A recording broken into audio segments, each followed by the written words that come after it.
ওকে। Record শুরু হয়েছে। তো সবাইকে অনেক অনেক ধন্যবাদ। অসময়ে একটা ক্লাস হুট করে আমি অ্যানাউন্স করে দিয়েছি, আপনারা ধৈর্য নিয়ে ক্লাসে এসেছেন এবং ক্লাসে অপেক্ষা করেছেন। আপনাদের সবাইকে অনেক অনেক ধন্যবাদ। আজকের ক্লাসটা হচ্ছে 44th বিসিএস ভাইভা, স্পেশালি হচ্ছে ইলেকট্রিক্যাল এন্ড ইলেকট্রনিক ইঞ্জিনিয়ারিং অর্থাৎ ট্রিপল ই রিলেটেড ক্লাস। আমি আছি আপনাদের সাথে মাহমুদুর রহমান সাইম। আমি 43তম বিসিএস এ অ্যাডমিনিস্ট্রেশন ক্যাডারে সুপারিশপ্রাপ্ত। আমার ডিপার্টমেন্ট ছিল electrical and electronic engineering. BUET থেকে আমি গ্রাজুয়েশন করেছি, সেই জন্য আজকে ক্লাস নিয়ে আপনাদের সামনে আসা। কিন্তু টু বি অনেস্ট আসলে ট্রিপলি নিয়ে এই বিসিএস এ সিরিয়াসলি লেখাপড়ার মতো কিছু নেই। আমার কথাটা একটু কাউন্টার ইনটুইটিভ মনে হতে পারে, কিন্তু এই বিসিএস এ ইলেকট্রিক্যাল নিয়ে প্যানিকড হওয়ার, ভয় পাওয়ার, আশঙ্কিত হওয়ার তেমন কোনো জায়গা নেই। কেন, সেটা যদি আমি একটু এক্সপ্লেন করি। গতবার যখন আমরা বিসিএস দিচ্ছিলাম, 43rd এর ভাইবার ডেট অ্যানাউন্স করা হলো আগস্টের 17 তারিখ সম্ভবত। তো ঠিক আছে, নোটিশ যখন আসলো তখন নিজের রোল নাম্বার নিয়ে সার্চ দিলাম। সার্চ দিয়ে দেখলাম যে আমার ভাইভা হয়েছে 2023 সালের নভেম্বর মাসের 15 তারিখ। আরো কয়েকজন বন্ধু বান্ধবকে জিজ্ঞেস করলাম নিজের ডিপার্টমেন্টে, তাদের সবার ভাইভা দেখলাম 2023 সালে নভেম্বর মাসের 15 তারিখেই হচ্ছে। একটা পর্যায়ে আমরা রিয়েলাইজ করলাম যে ইলেকট্রিক্যাল ডিপার্টমেন্টের সবাইকে একই দিনে ভাইবার জন্য ডেকেছে, মেকানিক্যাল ডিপার্টমেন্টের সবাইকে একই দিন ডেকেছে, সিভিল ডিপার্টমেন্টের সবাইকে একই দিনে ডেকেছে, আবার একইভাবে হিসাব বিজ্ঞানের সবাইকে একই দিন ডেকেছে, বাংলার সবাইকে একই দিন ডেকেছে। অর্থাৎ এক এক দিন এক একটি বিষয়ের ক্যাডার প্রার্থীদেরকে ডেকেছে। হুম। এটা আসলে বেশ বড় একটা ধাক্কা ছিল আমাদের জন্য। ধাক্কাটা এই সেন্সে ধাক্কাটা এই সেন্সে যে মানে মনে হচ্ছিল যে নিজের ব্যাচমেটদের সাথে একই ভাইভা বোর্ডে ভাইভা দেওয়ার অর্থ কি সরাসরি ওদের সাথে একটা প্রতিযোগিতায় অবতীর্ণ হওয়া।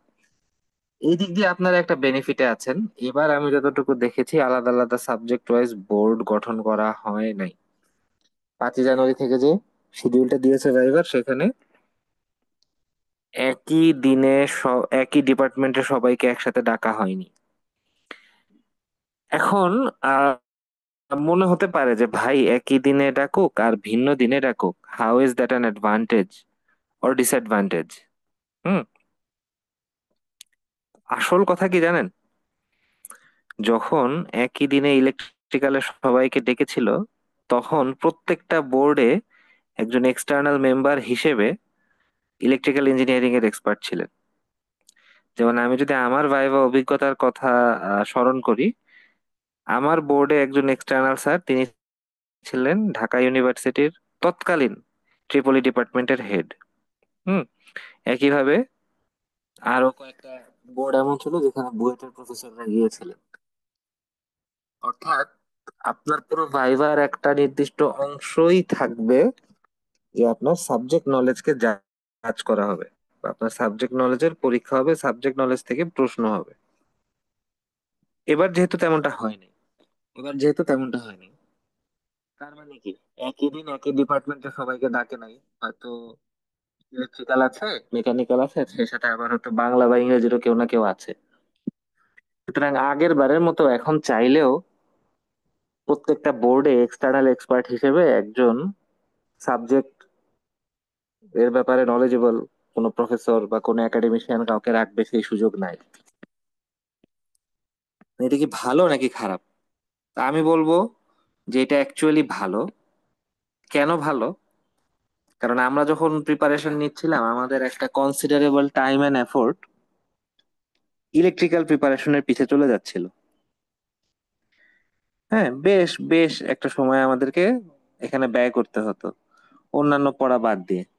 কারণ আমার মূল টার্গেট ছিল, আমার ফার্স্ট চয়েস ছিল ফরেন অ্যাফেয়ার্স, সেকেন্ড চয়েস ছিল অ্যাডমিনিস্ট্রেশন, থার্ড চয়েস ছিল অডিট। কিন্তু আমাকে ইলেকট্রিক্যাল ইঞ্জিনিয়ারিং জানার জন্য একটা ভালো অ্যামাউন্টের সময় ব্যয় করতে হচ্ছিল। এখন আপনারা একটা প্রশ্ন করতে পারেন যে ভাইয়া, আশা বুঝলাম, আপনার চয়েস যেহেতু ফরেন বা অ্যাডমিন, আপনি তাহলে ওটাই পড়েন। আপনাকে যখন প্রশ্ন জিজ্ঞেস করবে ইলেকট্রিক্যাল ইঞ্জিনিয়ারিং থেকে, আপনি বলবেন যে আপনি পারেন না বা সরি। সমস্যা কি? সমস্যাটা হচ্ছে স্যাররা এক্সপেক্ট করতেন যে ক্যান্ডিডেট তার সাবজেক্ট সম্পর্কে কিছুটা হলেও জানবে। তা আমি আমার কিছু ফ্রেন্ডকে চিনি, আমার বুয়েটেরই ফ্রেন্ড, হয়তো ইলেকট্রিক্যাল ইঞ্জিনিয়ারিং রিলেটেড এক দুইটা প্রশ্ন পারেনি, এরপর থেকে তাদের ভাইবা খুবই বাজে পরিস্থিতিতে চলে গিয়েছে। স্যাররা অন্য কোনো কিছু শুনতেই চান নাই। ঠিক আছে? তো ভাইবার ওই 10, 12, 15 মিনিটে যদি স্যাররা কিছু শুনতে চাচ্ছেন না এমন একটা সিচুয়েশন চলে আসে, তাহলে কিন্তু সেটা ক্যান্ডিডেটের জন্য ম্যানেজ করা খুব টাফ, এবং আমি বলবো প্রায় অসম্ভব। হ্যাঁ, যাই হোক, গল্প অনেকখানি করে ফেললাম। এতটুকু বোঝানোর জন্য যে আপনাদের জন্য আশা করি এই বছরের পরীক্ষাগুলো বেশ সহজ হবে ধরে নেওয়া যায়। কিন্তু সহজ হলে যে হেলাফেলা করে কোনো রকম প্রস্তুতি ছাড়া চলে যাবেন ভাইবা দিতে, ব্যাপারটা কিন্তু এরকম না। আপনাকে একটা বেয়ার মিনিমাম প্রস্তুতি নিতে হবে, যাতে আপনাকে আপনার সাবজেক্ট নলেজ থেকে প্রশ্ন করে কেউ ভড়কে দিতে না পারে। আমার মনে হয় এই শব্দটা ইম্পর্টেন্ট, ভড়কে দেওয়া। হ্যাঁ, ভাইবা বোর্ডে কিন্তু টিচাররা সবসময় এই চেষ্টাই করে যে আমি এমন একটা প্রশ্ন করব, স্টুডেন্ট আমার প্রশ্নের উত্তর পারুক বা না পারুক, অ্যাটলিস্ট সে যেন ভড়কে যায়। আমি একটু দেখতে চাই যে তাকে একটা টাফ কোশ্চেন করলে, একটা ক্রিটিক্যাল কোশ্চেন করলে সে কিভাবে নিজেকে সামলে নেয়, সে কিভাবে নিজের ধৈর্যটা ধরে রাখে। আমি কি বুঝাইতে পারছি কিনা জিনিসগুলো? অনেকক্ষণ ধরে নিজেই কথা বলে যাচ্ছি, বোর্ডে কিছু লিখতেছি না। এবং ইনফ্যাক্ট আমি আসলে বোর্ডে খুব একটা যে লিখবো না। ক্লাসটা খুবই হালকা মেজাজে হবে। হ্যাঁ, খুবই হালকা মেজাজে হবে। আমি কিছু পড়াবো না, টু বি অনেস্ট। আমি শুধু আপনাদেরকে একটু দেখাবো যে কি কি পড়তে হবে, কিভাবে পড়তে হবে, কি কি পড়তে হবে এবং কিভাবে পড়তে হবে। এই পর্যন্ত যদি কারো কোনো কোশ্চেন থাকে যে কোনো কিছু নিয়ে, আস্ক করতে পারেন। যেহেতু ক্লাসে স্টুডেন্ট কম, স্টুডেন্ট আমি বাদে কেবলমাত্র 10 জন, আমার মনে হয় আমি সারাক্ষণ কথা বলে কোনো কথাবার্তা না। আপনারাও একটু আনমিউট করে পার্টিসিপেট করতে পারেন। মিউট করতে না পারলে সেটা একটু চ্যাট বক্সে লিখবেন তো। যদি আনমিউট করতে না পারে একটু চ্যাট বক্সে লিখবেন। আনমিউট করতে পারার কথা এখন। আপনাদের যদি কারো কোনো কোশ্চেন থাকে আপনারা আনমিউট করে আস্ক করতে পারবেন। আর যদি কোনো কোশ্চেন না থাকে, আমি হচ্ছে একটু সামনে আগায় যাব। সেটা হচ্ছে আমি আমার ভাইবা ইলেকট্রিক্যাল কোশ্চেন গুলো একটু ডিসকাস করবো আপনাদের সাথে। আমার ভাইবার ইলেকট্রিক্যালের কোশ্চেন গুলো একটু ডিসকাস করবো। আমার ভাইবা যেটা বললাম যে 2023 সালের নভেম্বর মাসের 15 তারিখ ছিল, সেখানে যেহেতু ঢাকা ইউনিভার্সিটি ইলেকট্রিক্যাল ডিপার্টমেন্টের হেড ছিলেন, তো হেড স্যার আমাকে এক গাদা, হ্যাঁ, এক গাদা করেছেন। এবং প্রশ্নটা শুরু হয়েছে এইভাবে। ঠিক আছে, প্রশ্নটা শুরুই হয়েছে এভাবে। প্রথমে তো আমার বোর্ড চেয়ারম্যান স্যার তখন ছিলেন নারা খান স্যার। উনি প্রথমে বেশ কিছু প্রশ্ন করেছিলেন, যেমন বুয়েট থেকে পড়ে তুমি বিসিএস কেন দিচ্ছ, বা ডিপ্লোমাট কেন হতে চাও, কিভাবে অবদান রাখবে, ইত্যাদি ইত্যাদি ইত্যাদি। এরপরে তিনি আমাকে বলেন যে স্যার এখন আপনি কিছু কোয়েশ্চেন করতে পারেন। তা আমি জাস্ট স্যারের কোয়েশ্চেন গুলো একটু আপনাদের সাথে বলি। এবং সমস্যা নেই, আমি আমার পুরো ভাইবা অভিজ্ঞতা লিখে রেখেছিলাম, এটা আমি শেয়ারও করে দিব, বা ইনফ্যাক্ট আমি এখনই শেয়ার করে দিচ্ছি চ্যাট বক্সে। একটু সময় দিবেন না, আমি চ্যাট বক্সে এখনই শেয়ার করে দিচ্ছি।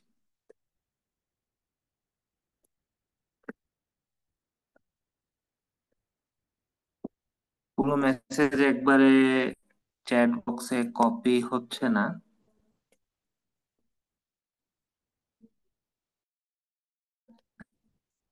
তো এই দুই চেয়ারম্যান স্যার প্রশ্নগুলো,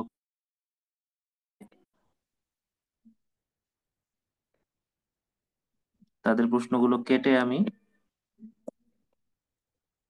বাকিটা কপি করে দিচ্ছি।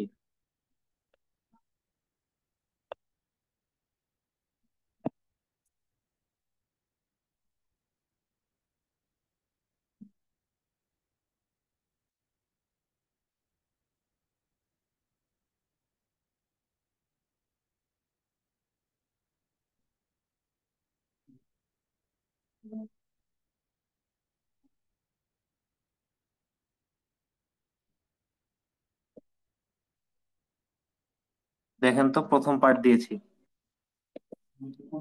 আব্বু ক্লাস নিচ্ছে এখন। দেখেন, আমি প্রথম পার্টটা কপি করে দিলাম। পুরো মেসেজটা কপি হয় নাই। জুমে চ্যাট বক্সে একটা লিমিটেশন আছে যে সর্বোচ্চ কয়টা মেসেজ আমি আপনাদেরকে ফরওয়ার্ড করতে পারবো। তো দেখেন, প্রশ্নটাই শুরু হলো সুপার হেটারোডাইন রিসিভার নিয়ে। সুপার হেটারোডাইন রিসিভার সম্পর্কে আমার ওই সময় মনে পড়ছিল না। ইউনিভার্সিটি থার্ড ইয়ারে পড়েছিলাম, কমিউনিকেশন ইঞ্জিনিয়ারিং কোর্সে, শুধু এতটুকু মনে আছে। সুপার হেটারোডাইন রিসিভার সম্ভবত রেডিওতে থাকে, আমার অ্যাকচুয়ালি ব্যাপারে কোনো কিছু মনে নাই। এটা সম্ভবত ফ্রিকোয়েন্সি মডুলেশন, মানে এফএম ওয়েভ ডিটেক্টর ক্ষেত্রে ব্যবহার হয়। আমি এখনো জানি না, টু বি অনেস্ট, আমি এখনো জানি না।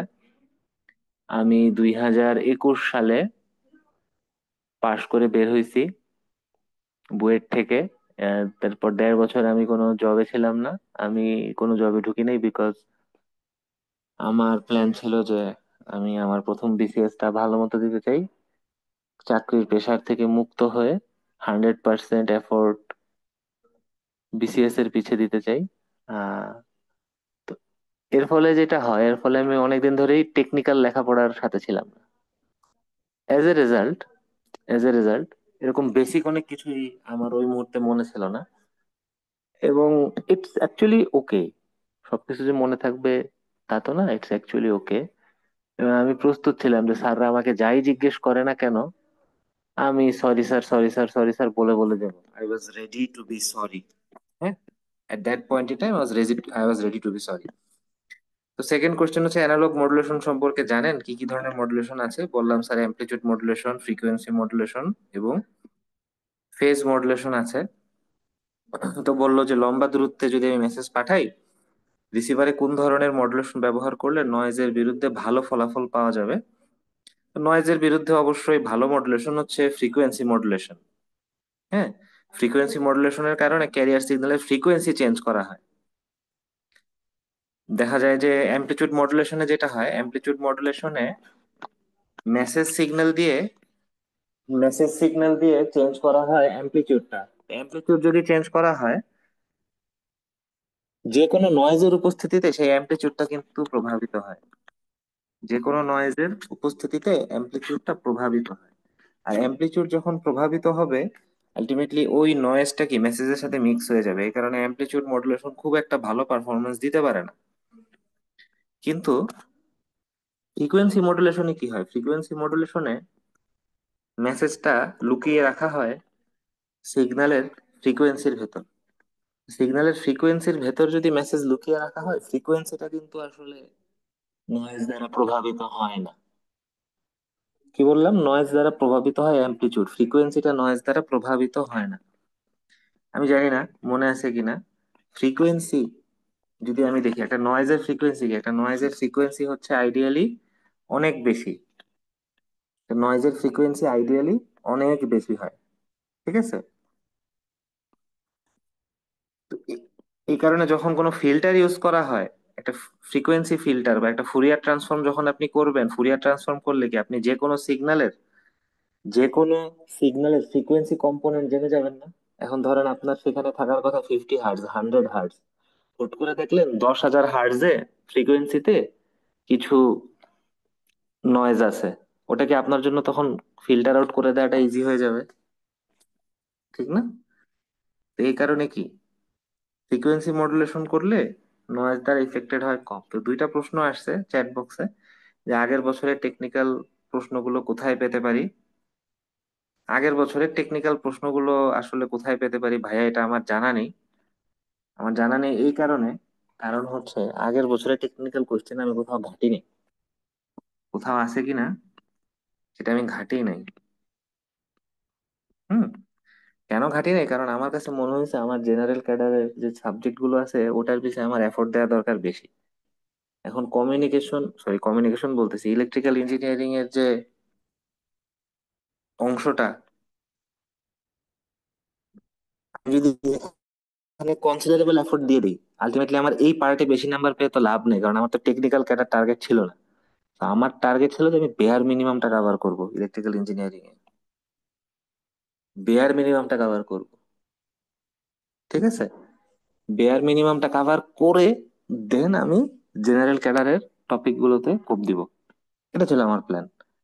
তো বেয়ার মিনিমামটা কভার করার জন্য যতটুকু দরকার ততটুকু লেখাপড়া করেছে, আমি শেয়ার করে দিব কি কি পড়েছে আর আপনারা কিভাবে পড়বেন।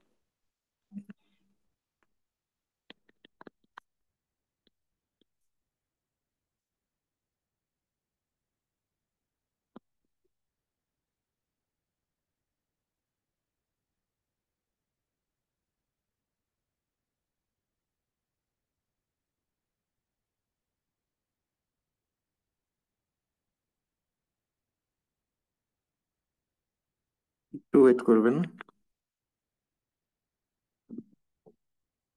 আচ্ছা সরি, একটা অফিসের মেইল এসেছিল। সেকেন্ড একটা কোশ্চেন শারিয়ার ভাই জিজ্ঞেস করেছেন যে কোশ্চেন কি কমিউনিকেশন থেকে বেশি হয় ইউজুয়ালি। না, ব্যাপারটা আসলে এমন না, কোশ্চেন কমিউনিকেশন থেকে না, কোশ্চেন যে কোনো জায়গা থেকে আসতে পারে।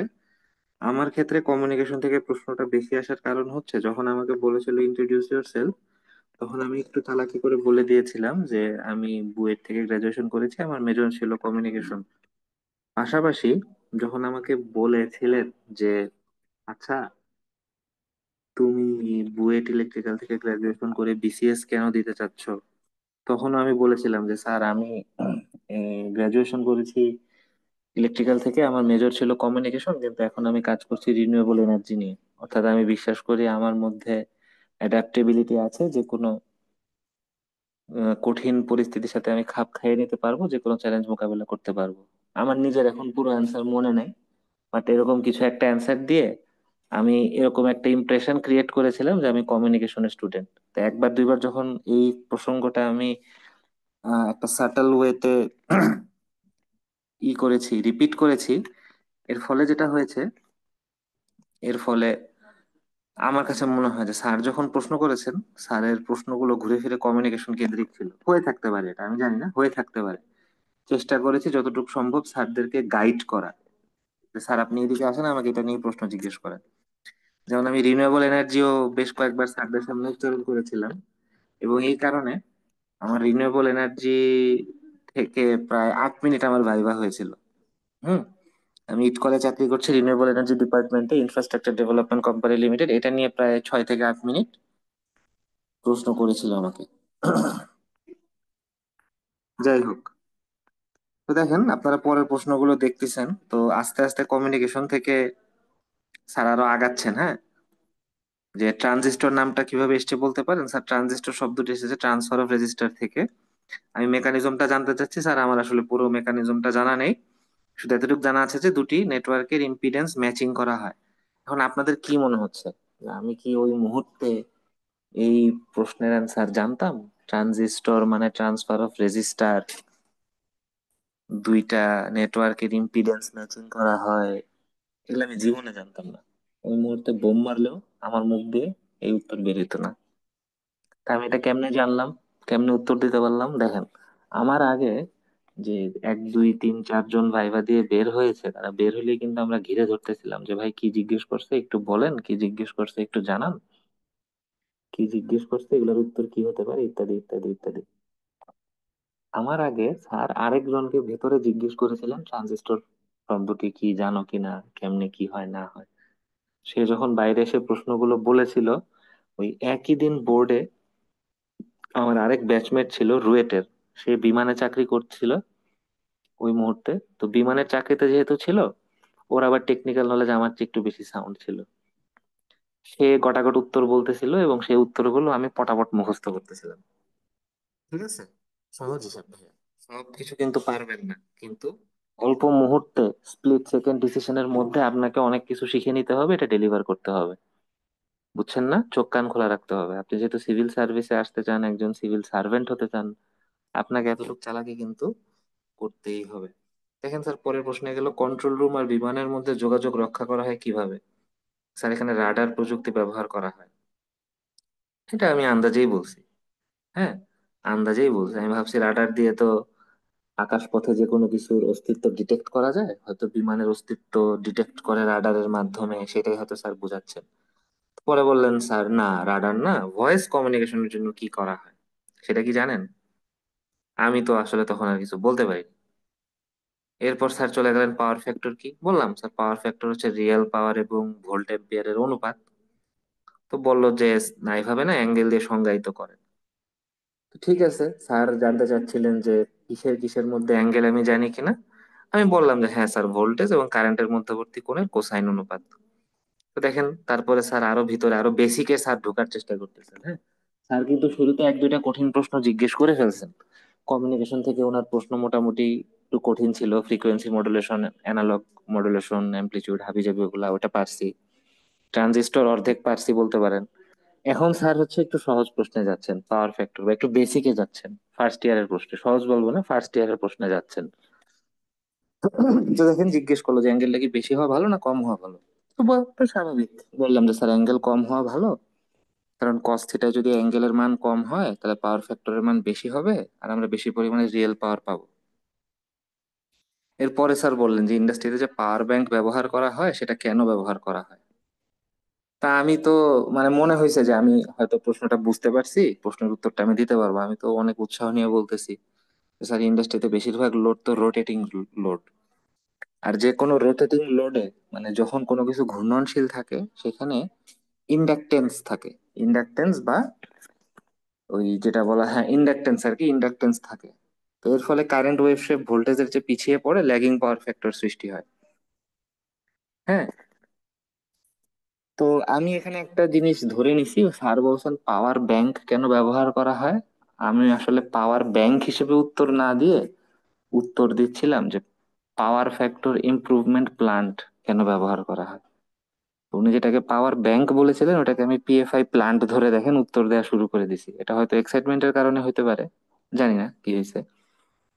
কারণ যদি পাওয়ার ব্যাংক হিসেবে উনি পাওয়ার ব্যাংকই বুঝায় থাকে তাহলে কিন্তু উত্তরটা একটু ডিফারেন্ট হবে। পাওয়ার ব্যাংক হিসেবে যদি উনি পিএফআই প্লান্ট বা পাওয়ার ফ্যাক্টর ইমপ্রুভমেন্ট বা পাওয়ার ফ্যাক্টর কারেকশন প্লান্ট না বুঝায় এক্স্যাক্টলি পাওয়ার ব্যাংকই বুঝায় থাকে, তাহলে কিন্তু উত্তর ডিফারেন্ট হবে। সেই উত্তরটাকে কেউ দিতে পারবেন কিনা বলেন তো, টার্ন মিউট করে চেষ্টা করেন।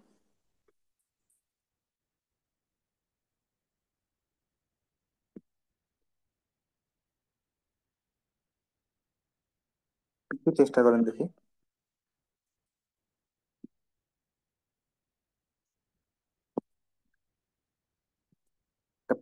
পাওয়ার ব্যাংক কেন ব্যবহার করা হইতে পারে? পাওয়ার ব্যাংক তো সবাই বুঝেন, এনার্জি দেয়। যখন এনার্জি থাকে না তখন পাওয়ার ব্যাংক আমাদেরকে এনার্জি দেয়।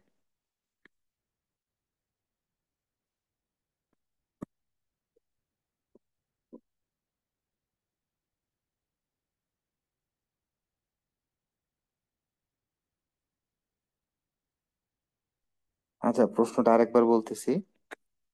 দেখেন, স্যার বলতেছিলেন যে ইন্ডাস্ট্রিতে কেন পাওয়ার ব্যাংক ব্যবহার করা হয়। ইন্ডাস্ট্রিতে যে পাওয়ার ব্যাংক ব্যবহার করা হয় সেটা কেন ব্যবহার করা হয়। তা আমি উত্তর দেওয়া শুরু করছি। স্যার আমরা জানি ইন্ডাস্ট্রিতে বেশিরভাগ লোড হচ্ছে রোটেটিং লোড। রোটেটিং লোড মূলত ইন্ডাকটিভ প্রপার্টি আছে, যার ফলে ল্যাগিং পাওয়ার ফ্যাক্টর তৈরি হয়। ওটা ঠিক করার জন্য পিএফআই প্লান্ট লাগে। তো যেহেতু স্যার আমাকে পাওয়ার ফ্যাক্টর নিয়ে প্রশ্ন করতেছিলেন, হুট করে উনি পাওয়ার ব্যাংক কেন ব্যবহার করা হয় জিজ্ঞেস করলেন।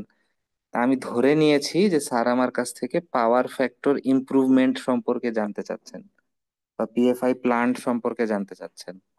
এবং আমি সেটা নিয়ে সেটা ধরে উত্তর বলা শুরু করেছিলাম। এবং আমার মনে হয় স্যার আমার উত্তর নিয়েছেনও। স্যার হয়তো পাওয়ার ব্যাংক হিসেবে পাওয়ার ফ্যাক্টর ইমপ্রুভমেন্ট প্ল্যানটি বুঝিয়েছেন। এখন আপনাদেরকে প্রশ্ন করতেছি যে যদি পাওয়ার ব্যাংক বলতে স্যার আসলেই পাওয়ার ব্যাংকই বুঝিয়ে থাকেন, আমরা যে ফোন চার্জ দিই ওই টাইপের পাওয়ার ব্যাংকই বুঝিয়ে থাকেন, তাহলে উত্তরটা কি হবে যে ইন্ডাস্ট্রিতে কেন পাওয়ার ব্যাংক ব্যবহার করা হয়। আচ্ছা ভাইয়া, পাওয়ার ব্যাংক বলতে কি আমরা ক্যাপটিভ পাওয়ার বোঝাচ্ছি? মানে নিজস্ব জেনারেটর দিয়ে পাওয়ার। না না, ক্যাপটিভ পাওয়ার বোঝাচ্ছি না। আসলেই ইন্ডাস্ট্রিতে ব্যাটারি ইউজ করা হয়। এবং আমি একটু হিন্ট দিই, সাবস্টেশনে ব্যাটারি গুলা ইউজ করা হয়। এটা বিশাল। ভাইয়া ওই যে প্রোটেকশন সিস্টেমকে অ্যাক্টিভ রাখার জন্য ডিসি সিস্টেম ইউজ করা হয় আর কি, বিশেষ করে মনে হয় পাওয়ার প্ল্যান্ট বা কন্ট্রোল সিস্টেমকে অ্যাক্টিভ রাখার জন্য ডিসি সিস্টেম ইউজ করা হয় হ্যাঁ, সাধারণত। এটা এটা একটা উত্তর, ভালো উত্তর। আরেকটা উত্তর আছে।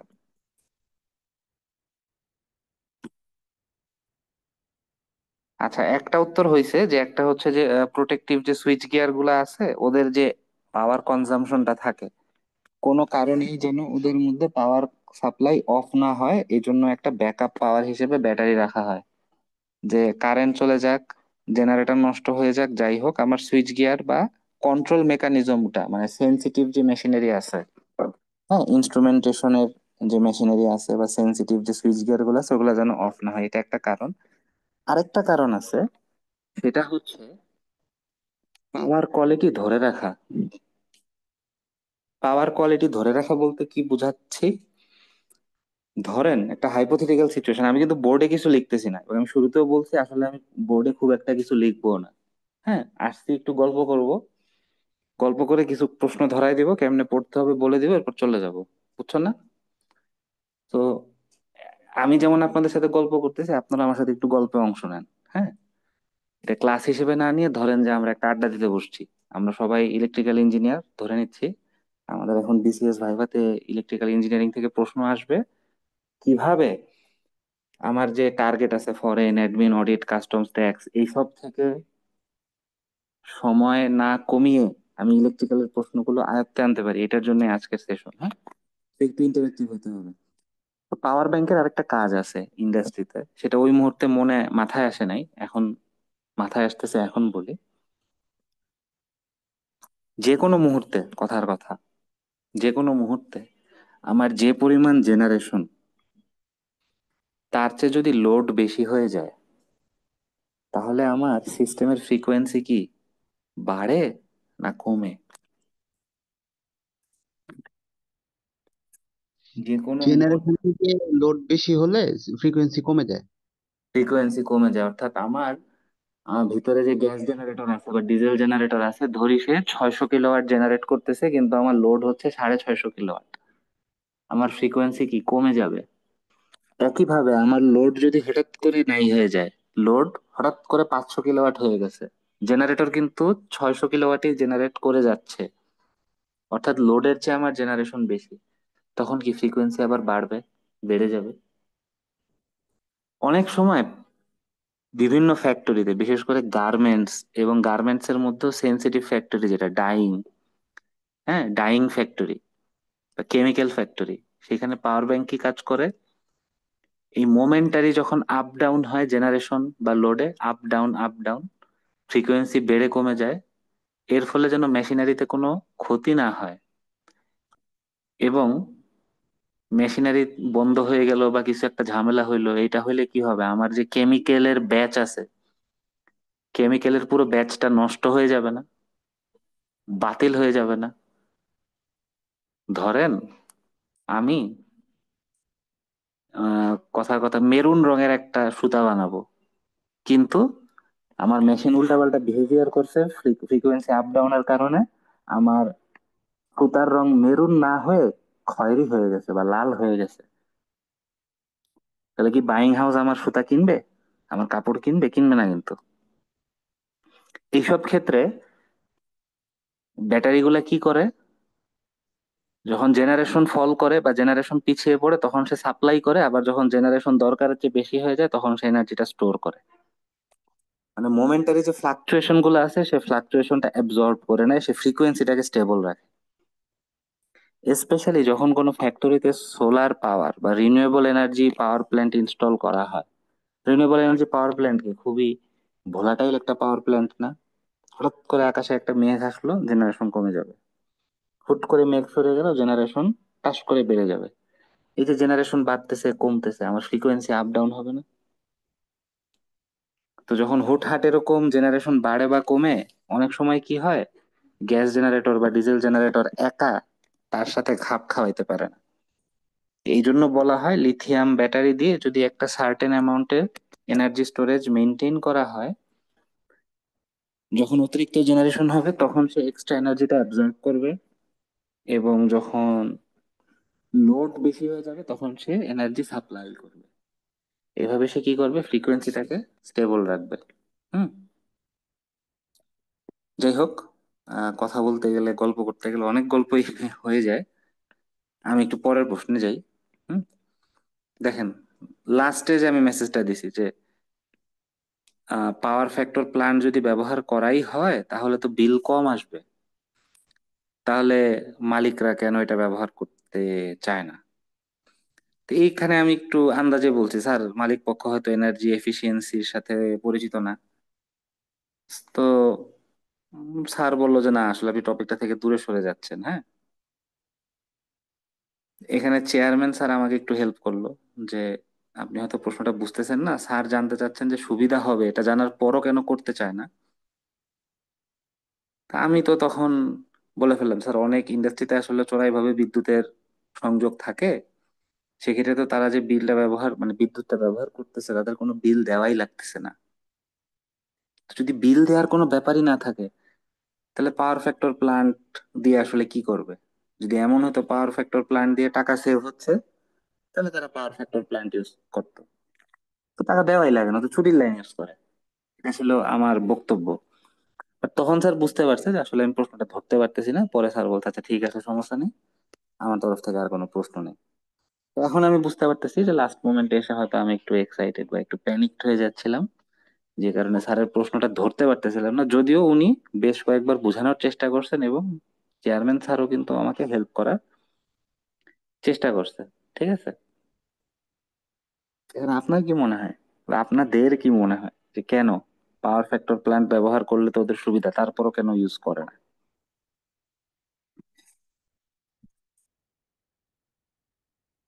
টু বি অনেস্ট, এটার উত্তর আমিও জানি না। হ্যাঁ, ওদের সুবিধা হওয়ার পরও কেন পিএফআই ইউজ করতে চায় না আমি জানি না। উনি যেহেতু ইলেকট্রিক্যাল ডিপার্টমেন্টের হেড ঢাকা ইউনিভার্সিটির, নিশ্চয়ই উনি কোনো না কোনো প্রজেক্ট সাইটে গিয়ে বা কোনো না কোনো মানে ফিল্ড ওয়ার্ক করতে গিয়ে একটা রিয়েল এক্সপিরিয়েন্স দেখছেন যে হয়তো ফিল্ডে কোনো একটা সমস্যা আছে বা কোনো একটা পার্সপেক্টিভে গ্যাপ আছে, যে কারণে তারা এটা ভাইয়া, ইউজ করতে চায় না। আমার সাথে আসলে স্যারের ওই মুহূর্তে ফ্রিকোয়েন্সি ম্যাচ করতেছিল না, বিকজ অবভিয়াসলি ওনার ফিল্ড লেভেলে যে নলেজ, নিশ্চয়ই আমার ফিল্ড লেভেলে সেই নলেজটা নাই।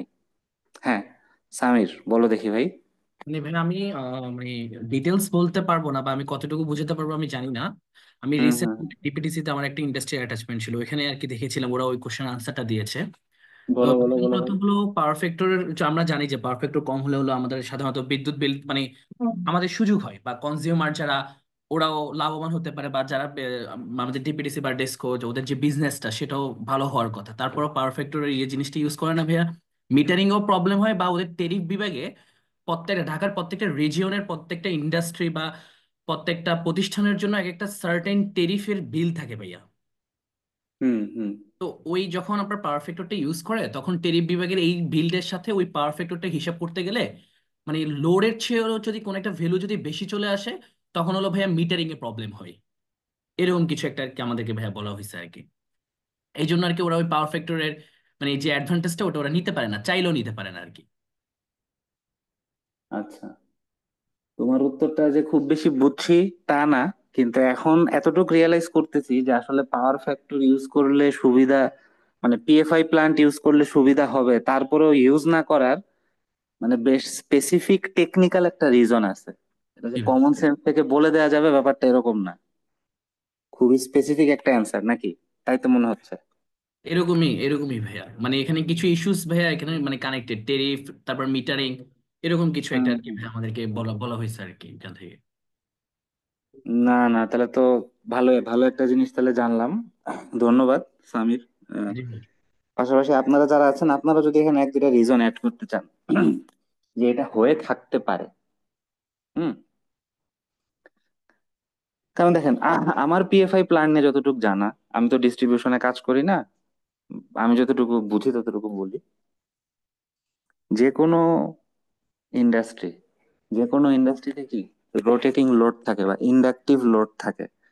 তো যখন ইন্ডাকটিভ লোড থাকে মানে যখন ওদের মেশিন গুলা ঘোরে, মেশিন গুলা ঘুরলে কি হয়, সেখানে ইন্ডাকটেন্স ক্রিয়েট হয়। ইন্ডাকটেন্স ক্রিয়েট হলে কি, ওদের কারেন্ট ভোল্টেজের চেয়ে পিছিয়ে পড়ে, অর্থাৎ পাওয়ার ফ্যাক্টর কমতে থাকে। পাওয়ার ফ্যাক্টর কমতে কমতে একটা লিমিট আছে, যে যদি 0.9-এর চেয়ে নেমে যায়, যদি 0.9-এর চেয়ে পাওয়ার ফ্যাক্টর নেমে যায় পুরো মাসে, তখন আপনাকে একটা পেনাল্টি, একটা জরিমানা গুনতে হবে। হ্যাঁ, আমার বেসিক আন্ডারস্ট্যান্ডিং এতটুকুই। তো স্যার আমাকে বারবার এটাই জানতে চাচ্ছিলেন যে সায়েম, যদি পিএফআই প্ল্যান্ট ইউজ করে তখন তো ওদের পাওয়ার ফ্যাক্টরটা ভালো থাকবে, স্ট্রং থাকবে, সুন্দর থাকবে, জরিমানা হবে না, তারপরও কেন ইউজ করতে চান? এবং এখন তো সামির ভাইয়ের কথা শুনে বোঝা গেল যে আসলে he was looking for a very specific answer. Whatever, স্যারকে ধন্যবাদ আসলে, মানে আটকে যাচ্ছিলাম, তারপরও চেষ্টা করেছেন আমাকে অ্যাকোমোডেট করতে। এনিওয়েজ, আমার ভাইবার অভিজ্ঞতা তো বললাম। হুম, আমার ভাইবার অভিজ্ঞতা বললাম। আমাদের ক্লাস আমি বলতে পারি মোটামুটি অর্ধেক শেষ। আহ বাকি অর্ধেক হচ্ছে আমি আপনাদের সাথে কিছু প্রশ্ন পড়বো না, যে প্রশ্ন পড়াবো। প্রশ্ন পড়ানো আসলে সম্ভব না, প্রশ্ন ডিসকাস করাও টু বি অনেস্ট সম্ভব না। আমি যেটা করেছি আপনাদের জন্য, প্রায় 200টা প্রশ্নের একটা লিস্ট দাঁড় করিয়েছি। 200টা প্রশ্ন শুনলে অনেক বেশি কিছু মনে হয়, আসলে এত বেশি কিছু না। আমার সাথে যখন স্বাগতা আপুর আলাপ হলো, আমি একটা জিনিস টের পেলাম যে আসলে ভাইভা, টেকনিক্যাল, ইলেকট্রিক্যাল, এটার ক্লাস নিতে হবে, এটা আসলে হালকার উপর ঝাপসা একটা ক্লাস নিতে হবে। কেন? কারণ স্বাগত আপু তো আপনাদের ভাইবার রুটিন অ্যানালাইসিস করেছেন, আমি আসলে এখনো করতে পারিনি আনফরচুনেটলি, আমি 43 জয়নিং নিয়ে একটু দৌড়ের উপর আছি। আপু একটা জিনিস আমাকে জানিয়েছেন যে সায়েম গত বছরের মতো কিন্তু সব ইলেকট্রিক্যালকে একদিনে ডাকে নেই। এর মানে কি, আগের বার যেমন এক্সটার্নাল একজন ইলেকট্রিক্যাল এক্সপার্ট থাকতেন, এবার সেটা থাকবে না। অর্থাৎ আপনাদেরকে খুব ডিপে ঢুকতে হবে তা না, আপনাদেরকে জাস্ট নিজের নলেজের স্প্রেড বাড়াতে হবে, বিস্তার বাড়াতে হবে, গভীরতা বাড়াতে হবে না, ঠিক আছে? তা আমি ওই কনভারসেশনের উপর ভিত্তি করে একটা সিম্পল পিডিএফ, পিডিএফ না, একটা ডক ফাইল দাঁড় করিয়েছি, আপনাদের সাথে আমি শেয়ারও করব। আমি জাস্ট আপাতত একটু স্ক্রিন শেয়ার করে দেখাচ্ছি। দেখানোর আগে একটু বলি, প্রায় 200টার মতো প্রশ্ন আছে, কিন্তু এখানে ভড়কে যাওয়ার কিছু নাই। হ্যাঁ, বেশিরভাগই বেসিক প্রশ্ন। খেয়াল করেন, আমাকে যে একটা প্রশ্ন জিজ্ঞেস করছে যে অ্যামপ্লিটিউড মডুলেশন ভালো না ফ্রিকোয়েন্সি মডুলেশন ভালো, আমি কিন্তু পটাপট বলে দিছি ফ্রিকোয়েন্সি মডুলেশন ভালো। কেন ভালো? কারণ ফ্রিকোয়েন্সি মডুলেশনে এই এই ফিচার আছে যেটা অ্যামপ্লিটিউড মডুলেশনে নাই। এতটুক বলতে পারলেই কিন্তু হবে। মানে সামটাইমস আমরা একটা ইমপ্রেশনে থাকি যে যখন ভাইভা হবে, ওরে বাবা রে বাবা। একটু ওয়েট করেন, স্ক্রিনটা শেয়ার করি।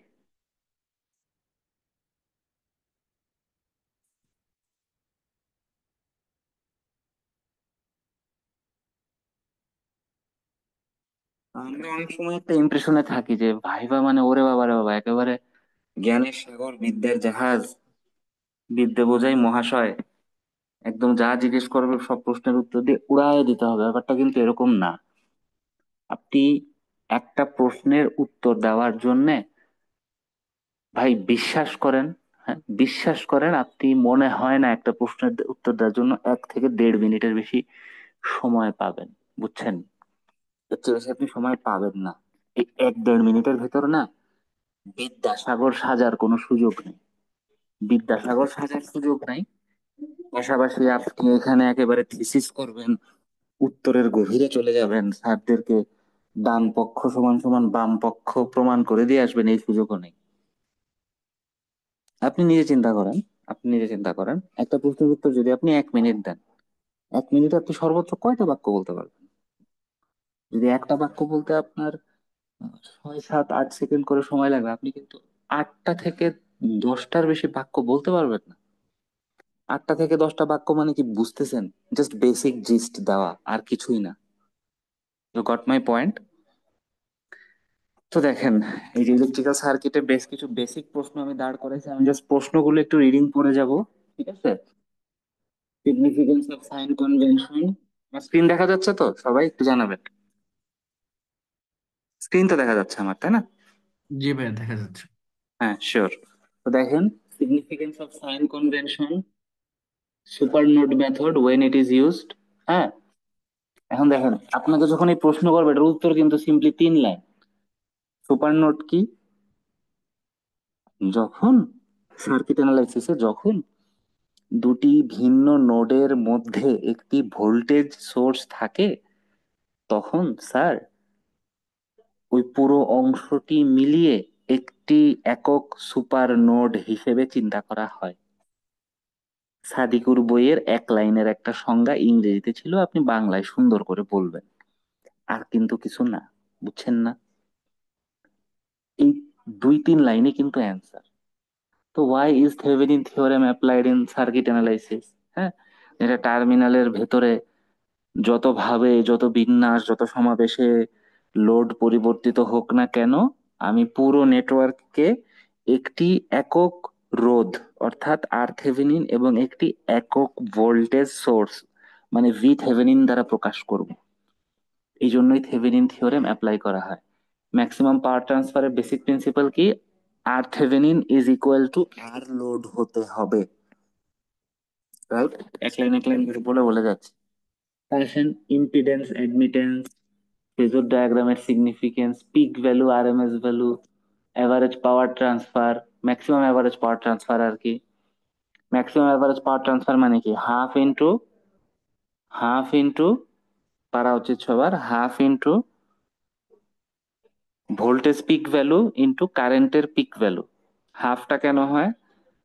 আসলে সূত্র হচ্ছে RMS voltage into RMS current, আর আরএমএস ভোল্টেজ মানে হচ্ছে peak voltage divided by √2। RMS voltage মানে হচ্ছে পিক ভোল্টেজ ডিভাইডেড বাই √2। বুঝতে কি সমস্যা হচ্ছে? লিখে দিতে হবে নাকি মুখে বললেই বুঝবো? আপনারা যখন পড়বেন আপনারা একটু লিখে লিখে পড়বেন, সূত্রগুলো সমীকরণগুলো লিখবেন, তাহলে আর ভুল হবে না। আসুন থ্রি ফেজ সার্কিটের ক্যারেক্টারিস্টিক্স, পাওয়ার ফ্যাক্টর কিভাবে ইমপ্রুভ করা যেতে পারে, সিঙ্গেল ফেজ ওয়াট মিটারের ইউজ। হ্যাঁ, আমি জাস্ট প্রশ্নগুলো রিডিং পড়তেছি। ওয়াই ডেল্টা কনফিগারেশনে ফেজ লাইন কোয়ান্টিটি, অনেক প্রশ্ন কিন্তু এমন আছে জাস্ট একটা সূত্র জানতে চাচ্ছে, ফেজ এবং লাইন কোয়ান্টিটির মধ্যে সম্পর্ক কি। ঠিক আছে, এই সূত্র সূত্র কিন্তু পরীক্ষার মধ্যে হয়তো খুব একটা জিজ্ঞেসও করবে না, কিন্তু আমি রেখে দিছি যে একটা প্রশ্নের উত্তর যদি 2-3 লাইনই হয়, 2-3 লাইন না হয় শিখলাম, সমস্যা কি? দেখেন তো আপনাদের এটা মনে আছে কিনা, এই ফেজ এবং লাইন কোয়ান্টিটির সূত্রগুলা। ধরেন একটা ব্যালেন্সড ওয়াই যদি হয়, একটা ব্যালেন্সড ওয়াই যদি হয়, তাহলে সেখানে লাইন কারেন্ট আইএল এবং ফেজ কারেন্ট আইপি ইকুয়াল। কিন্তু লাইন টু লাইন ভোল্টেজ মানে কি? লাইন টু লাইন ভোল্টেজের ভিতর খেয়াল করেন, দুইটা ফেজের দুইটা ভোল্টেজ আছে না? এই দুইটা ভোল্টেজের যোগফল হচ্ছে লাইন টু লাইন ভোল্টেজ। তো এই কারণে VLL is equal two √3 into V phase, এবং সাথে অ্যাঙ্গেল সম্ভবত -30° বা +30°, এটা আমার এই মুহূর্তে সঠিক খেয়াল নেই। এটা আপনারা যখন পড়বেন আপনারা সূত্রগুলো অবশ্যই একটু ভালো মতো পড়বেন, ঠিক আছে? আচ্ছা, আমি একটু বোর্ডটা ক্লিন করি। আশা করি আমি বুঝাইতে পারতেছি যে আপনারা শীটটা কিভাবে ইউজ করবেন। আর আসলে এরপর 2 watt meter method, resonance, series resonance, parallel resonance, passive filter কিভাবে ফাংশন করে, এসি সার্কিটে ফেজ শিফট কিভাবে হয়। ঠিক আছে, সিরিজ রেজোনেন্স আর প্যারালাল রেজোনেন্সের মধ্যে পার্থক্য কি? প্যারালাল রেজোনেন্সের ভেতরে রিঅ্যাক্টিভ কারেন্ট জিরো হয়ে যায়, আর সিরিজ রেজোনেন্সের ভেতর রিঅ্যাক্টিভ ইম্পিডেন্সটা জিরো হয়ে যায়। মানে একটাতে হচ্ছে inductive current is equal to capacitive current, আরেকটাতে হচ্ছে inductive impedance is equal to capacitive impedance. তাহলে সিরিজ রেজোনেন্সে যেহেতু ইন্ডাকটিভ আর ক্যাপাসিটিভ ইম্পিডেন্স সমান হয়ে যায়, সমান হয়ে কাটাকাটি হয়ে যায়, আলটিমেটলি কি তাহলে রোধ কমে গেল না কাটাকাটি হয়ে জিরো হয়ে যাওয়ার ফলে? রোধ যেহেতু কমে গেল, কারেন্টটাই বেড়ে যাবে। আমার কথা কি শুনে বুঝতে কষ্ট হচ্ছে? যদি কষ্ট হয় একটু একটু বলবেন আমাকে, আপনারা যেভাবে চুপ করে আছেন আমার ভয় লাগতেছে। একটু বলবেন এই লাস্টে যে কথাগুলো মানে বললাম সেটা কি বুঝছি? সিরিজ রেজোনেন্সে কি হয়? এই যে বললাম যে ZL is equal two ZC, inductive impedance capacitive impedance সমান, এতটুকু কি বুঝছেন? এ আনোয়ার ভাই, সৌরভ ভাই, বুঝছেন আপনারা? তাহমিম আপু, জাহিদ আবির ভাই, সৌরভ ভাই, নাকি জয়েন দিয়ে জাস্ট বসে আছেন? জি ভাইয়া, দেখতেছি, শুনতেছি। দেখতেছেন, শুনতেছেন, বুঝতেছেন কিনা হচ্ছে আমার প্রশ্ন।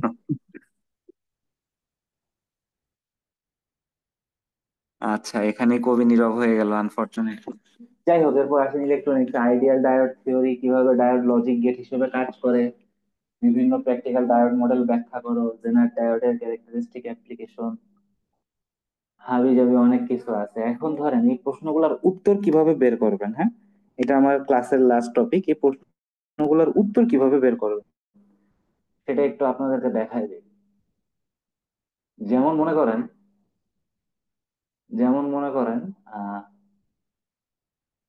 এই সিম্পল একটা কোয়েশ্চেন দেখেন, how are operation modes and equation of PNP NPN transistor defined, হ্যাঁ, আমি জাস্ট একটু কপি করে রাখলাম। দেখেন উত্তর কিভাবে বের করবেন। একটু হোল্ড করেন, আমার অফিস থেকে একটা ফোন এসেছে।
আচ্ছা, তাহমিম আপু বলেছেন যে উত্তরগুলো অ্যাটাচ করে দিলে খুব উপকার হয়।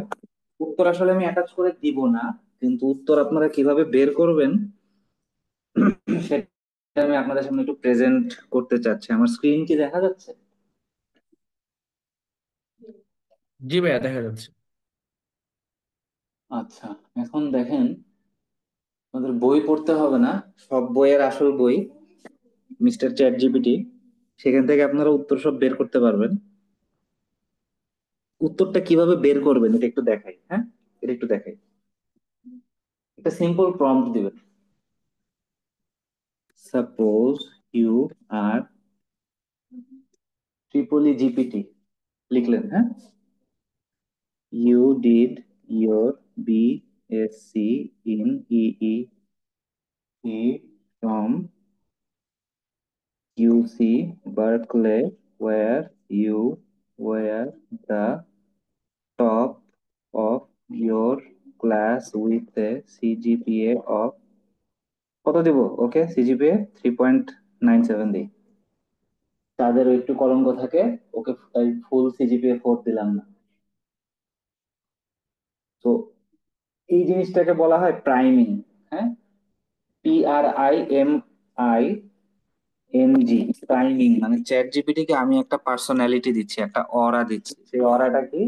যে ওর নাম হচ্ছে ট্রিপলি জিপিটি, ও ওর বিএসসি করছে ইউসি বার্কলি ইউনিভার্সিটি থেকে, যেখানে ও ছিল the top of your class, top তো না, topper of your class, CGPA of 3.97। এবার ওকে আরেকটু এক্সপার্টিস দিতে, now you teach undergrad students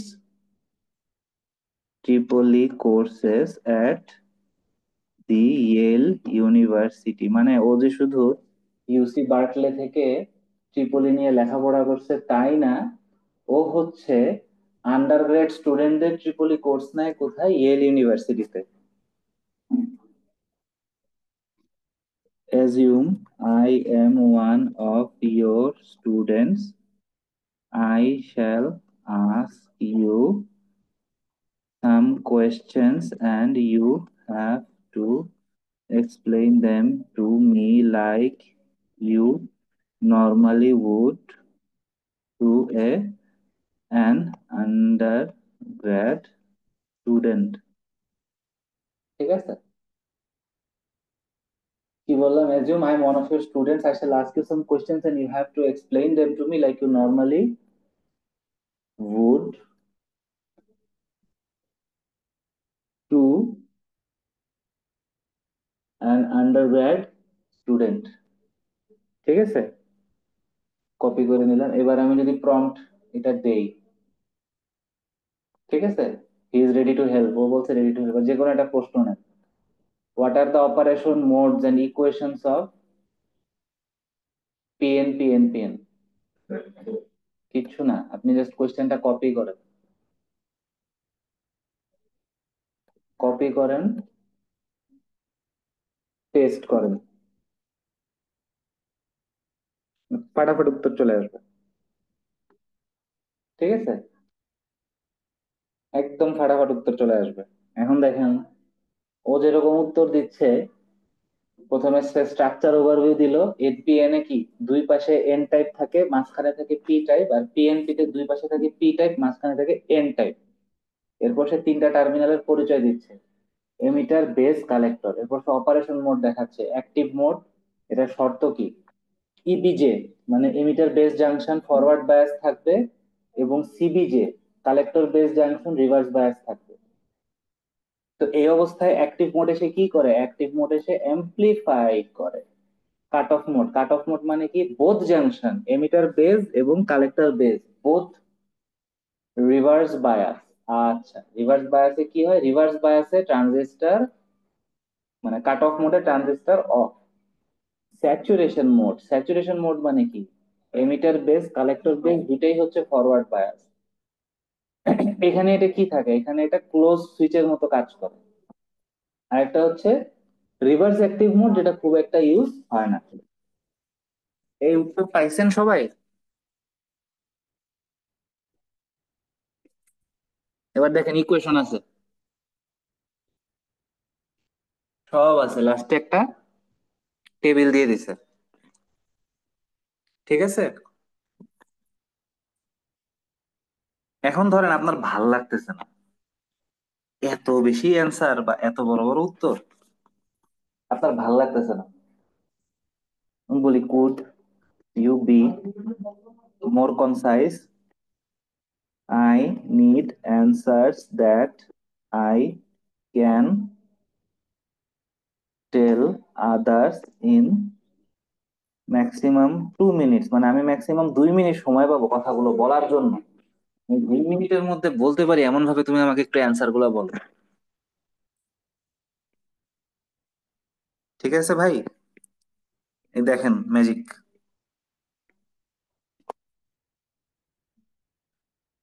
হওয়াইলেই হবে, হ্যাঁ, হওয়াইলেই হবে।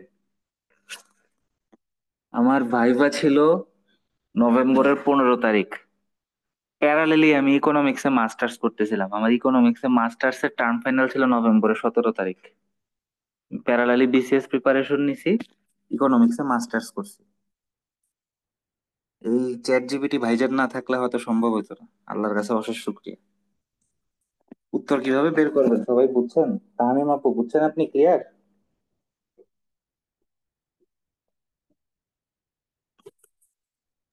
জি ভাইয়া।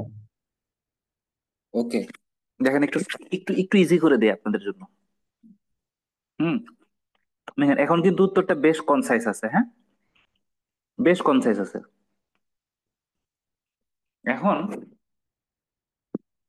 ধরেন আপনি মেশিনে আসছেন, ইলেকট্রনিক্স যাই তাই, মেশিন কিন্তু মানে থিওরি নিয়ে পেঁচাল পাড়ার অনেক জায়গা আছে। হ্যাঁ হ্যাঁ, মাহির ভাই, সরি সামির ভাই, অবশ্যই আপনি কমেন্ট বক্সে প্রশ্ন দেন, আমি আমি ই করে দিচ্ছি, এটা কপি করে অ্যান্সার বের করে দিচ্ছি। আর আমি কি বের করবো দাঁড়ান, আমি একটা কাজ করি, আমি আপনাদেরকে এই প্রম্পট কপি করে দিচ্ছি, আমি প্রম্পট এটা কপি করে দিচ্ছি, আপনারা এইটা নিজের কাছে রাখবেন, নিজের চ্যাট জিপিটিতে দিবেন, ও আপনাকে অ্যান্সার বের করে দিবে। ঠিক আছে? আচ্ছা, তা আমি আর কি এইসব কবে শিখছি, এই জুলাই আন্দোলন গেল, জুলাই আন্দোলন তো ইন্টারনেট ছিল না, তো আমার পিসিতে আমি একটা কোর্স ডাউনলোড করে রাখছিলাম চ্যাট জিপিটির উপর, ওইটা দেখে এই টুকটাক ভুগি যুগি কিছু ট্রিক্স শিখছি। এবং এটা শেখার পর মনে হয়েছে আমি যখন নিজে ট্রিপলির প্রিপারেশন নিয়েছি আমার অনেক কষ্ট হয়েছে।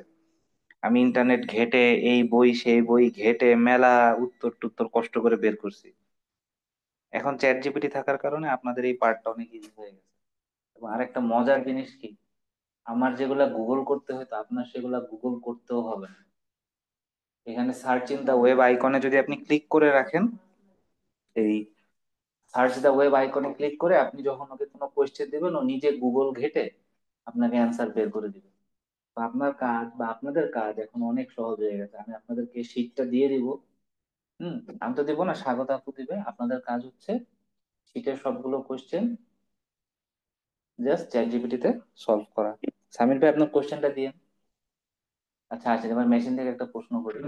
ভাইয়া একটা কোশ্চেন ছিল। কোশ্চেনটা হলো হ্যাঁ আসলে হ্যাঁ। আপনার কাছে ছিল ভাই, আমি আসলে একটু কিউরিওসিটি থেকে কোশ্চেনটা করা। হুম আহ, হুম। আপনি ভাইয়া মিনওয়াইল বলেছেন যে আপনি ইকোনমিক্স এর উপর মাস্টার্স করেছেন, মানে এই জিনিসটা একটু জানার কিউরিওসিটি আর কি ভাই। আচ্ছা আচ্ছা, আমি ভাইয়া চাকরি করতেছি ইসে, একটু দেখাই।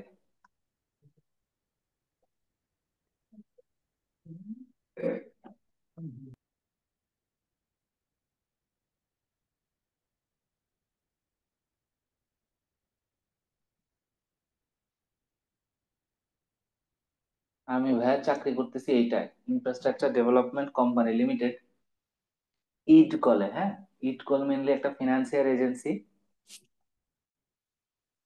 ইড কল মূলত একটা ফাইন্যান্সিং এজেন্সি। তো এদের একটা ডিপার্টমেন্ট হচ্ছে রিনিউয়েবল এনার্জি ডিপার্টমেন্ট। তা আমি আছি রিনিউয়েবল এনার্জি ডিপার্টমেন্টে। তো আমি যখন চাকরিতে ঢুকলাম 2022 সালের আগস্ট মাসে, জুলাই মাসে 43 বিসিএস এর রিটেন ছিল, তারপর আমি আগস্ট মাসে চাকরিতে ঢুকলাম আলহামদুলিল্লাহ। চাকরিতে ঢুকে মানে বিসিএস এ তো আমি মানে ভাইবা নিয়োগ টিয়োগ হাবি জাবি হইতে হইতে অনেক দেরি হয়ে যায় না।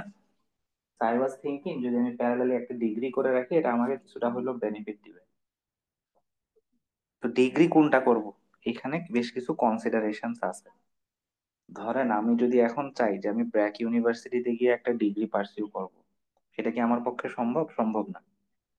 কারণ আমার অফিস কারওয়ান বাজার, সেখান থেকে ব্র্যাক ইউনিভার্সিটি বেশ দূরে। আগে তাও মহাখালী ছিল, এখন চলে গেছে বাড্ডাতে। আমি কি বুয়েটে মাস্টার্স করব? অসম্ভব। বুয়েটে মাস্টার্স করা অনেক প্যারার একটা কাজ। আন্ডার গ্রেডে একবারই প্যারা নিছি, এই প্যারা আমি আর নিব না। তা আমি টার্গেট করলাম যে আমি আচ্ছা ইঞ্জিনিয়ারিং এর মাস্টার্স করব না, ইঞ্জিনিয়ারিং যদি আর পড়ি দেশের বাইরে গিয়ে পড়বো, দেশের ভেতরে যদি পড়ি আমি ইকোনমিক্স বা এই টাইপের কিছু একটা পড়বো। ইকোনমিক্স পড়তে গিয়ে আমার সামনে দুইটা চয়েস ছিল, একটা হচ্ছে ডেভেলপমেন্ট স্টাডিজ বা ডেভেলপমেন্ট ইকোনমিক্স পড়া, আর একটা হচ্ছে এনভায়রনমেন্টাল ইকোনমিক্স পড়া। তা আমি ফাইনালি এনভায়রনমেন্টাল ইকোনমিক্স পড়ছি। ঢাকা ইউনিভার্সিটিতে এমনিতে ইকোনমিক্স পড়ায়, ওটা একেবারে পিওর ইকোনমিক্স মাস্টার্স। ওটা খরচ অনেক বেশি, প্রায় 3 লক্ষ টাকা। তাই আমি ঢাকা স্কুল অফ ইকোনমিক্স থেকে এনভায়রনমেন্টাল ইকোনমিক্সে মাস্টার্স করছি, আমার খরচ গেছে 1 লক্ষ টাকার মতো। 18 মাসের প্রোগ্রাম। সুবিধা হচ্ছে এনভায়রনমেন্টাল ইকোনমিক্স আমার মনে হয় বাংলাদেশে আর নাই, অ্যাকচুয়ালি নাই। ডিরেক্ট এই ডিগ্রি অফার করে এমন প্রতিষ্ঠান আর নাই। তো একই সাথে আমি এনভায়রনমেন্টের যে চাকরিগুলা, যেসব চাকরিতে এনভায়রনমেন্টের উপর স্পেশালাইজেশন চাই সেখানে অ্যাপ্লাই করতে পারবো, এখানে ইকোনমিক্স এর উপর স্পেশালাইজেশন চাই সেখানেও অ্যাপ্লাই করতে পারবো। আপনি যদি র্যান্ডমলি একটু লিঙ্কডইনে যান, ওয়ার্ল্ড ব্যাংক বা এডিবি, জাইকা, জিআইজেড, হ্যাঁ জিআইজেড এর নাম হয়তো শুনেন নাই কিন্তু বাকিগুলোর নাম তো শুনছেন। এডিবি হচ্ছে এশিয়ান ডেভেলপমেন্ট ব্যাংক, জাইকা হচ্ছে মনে হয় জাপান, কি জানো, জাইকা ইংরেজি,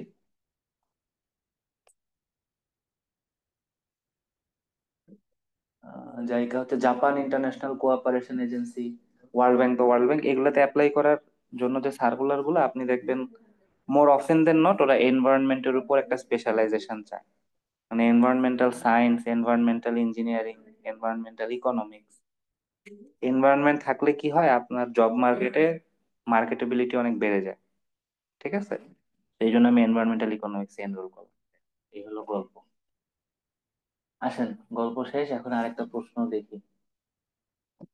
ধরেন দিলাম, এক্সপ্লেইন অপারেশন অফ ট্রান্সফরমার। এখন কি আপনি চ্যাপম্যান বা থেরেজার বই বসে বসে ঘাটবেন? এটা তো পসিবল না। আপনি যাবেন, আপনার অলরেডি চ্যাট জিপিটি তে প্রম্পট রেডি, আপনি জাস্ট প্রশ্ন করবেন explain the parallel operation of transformers, ও আপনাকে রেডিমেড একটা উত্তর বের করে দেবে, আপনি সেই উত্তরটা শিখবেন, আর কিছুই না। ও মানে প্যারালাল অপারেশনের কন্ডিশন গুলা লিখে দিচ্ছে, লোড শেয়ারিং কন্ডিশন সবকিছু লিখে টিকে সব তথ্য আপনাকে দিয়ে দিছে।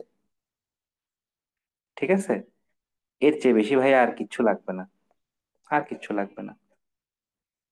ঠিক আছে, এখন last but not the least, এরকম একটার পর একটা প্রশ্ন ইনপুট দেওয়া একটা ঝামেলার কাজ মনে হইতে পারে। তা আসেন, কমিউনিকেশন সিস্টেমের টোটাল প্রশ্ন আছে 38টা। আমি 38টা প্রশ্ন একবারে এন্ট্রি দিব এখন। রেস্ট এশিওর্ড, সে 38টা প্রশ্নের অ্যান্সার আমাকে একবারেই দিবে, কোনো সমস্যা নেই। ঠিক আছে,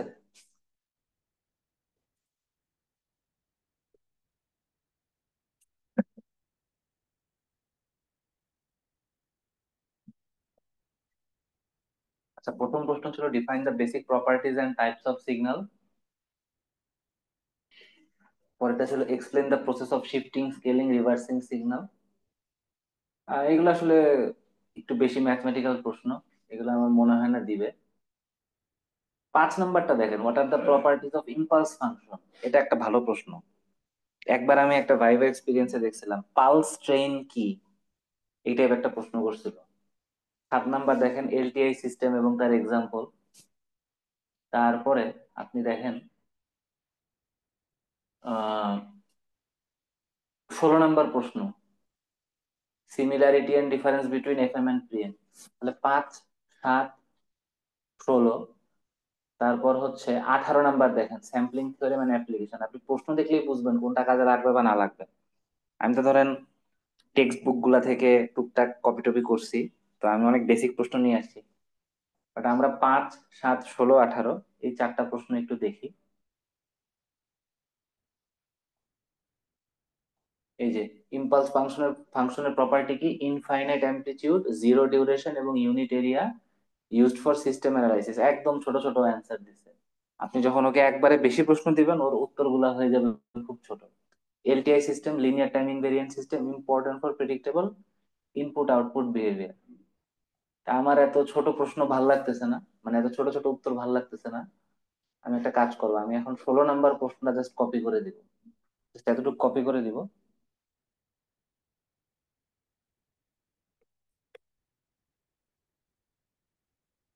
এতটুকু কপি করে দিব। এবার ও আমাকে বড় করে উত্তর দিবে, একবারে বেশি প্রশ্ন দিলে ও আমাকে উত্তর ছোট করে দেয়, আর একবারে একটা একটা করে প্রশ্ন দিলে ও আমাকে উত্তর বড় করে দিবে। হ্যাঁ,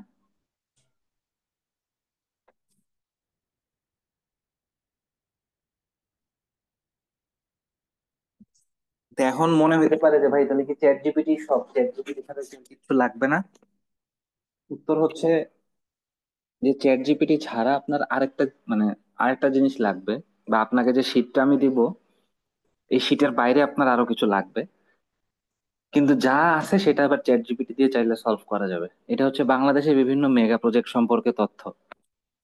এটা আজকে আমাদের ক্লাসের লাস্ট টপিক, বাংলাদেশের বিভিন্ন মেগা প্রজেক্ট সম্পর্কে তথ্য। ওরে ভাই রে ভাই, এটা নিয়ে আমি প্যারা খাইছি সবচেয়ে বেশি। বঙ্গবন্ধু স্যাটেলাইট কিভাবে ফাংশন করে এটা জানা, যেটা বঙ্গবন্ধু স্যাটেলাইট এখানে কিভাবে আছে, কি কি ব্যান্ড আছে, কিভাবে যোগাযোগ হচ্ছে না হচ্ছে, এই সব কিছু জানা। তারপরে ধরেন একটা প্রশ্ন, যে মেট্রো রেল হচ্ছে কোন কোন সাবস্টেশন থেকে বিদ্যুৎ নেয়, মেট্রো রেল কিভাবে চলে। আমি মেট্রো রেলের এক ভাইয়ের সাথে কথা বলে জানতে পারছি মেট্রো রেল হচ্ছে ডিসি কারেন্ট দিয়ে চলে, নট এসি কারেন্ট। শুনে অবাক, যাই হোক এগুলা ঘাটাঘাটি করে জানতে হয়েছে। এরপরে ধরেন আমাদের মাতার বাড়িতে হচ্ছে ultra super critical thermal power plant. তাহলে ultra super critical thermal power plant বলতে কি বোঝায়? বিভিন্ন সরকারি চাকরির পরীক্ষা, বিশেষ করে বিদ্যুৎ খাতের পরীক্ষায় very hot question, power sector master plan 2041 সম্পর্কে বলো, পিএসএমপি 2041। আমাদের বা আমার এগুলা ঘেটে ঘেটে বের করতে হয়েছে, আপনার একটাও ঘেটে ঘেটে বের করতে হবে না। ঠিক আছে, আপনার একটাও ঘেটে ঘেটে বের করতে হবে না। আপনাদের সামনে আমি নিজে একটা ছোট্ট প্রশ্ন একটু সার্চ করে দেখাই কিভাবে করবেন।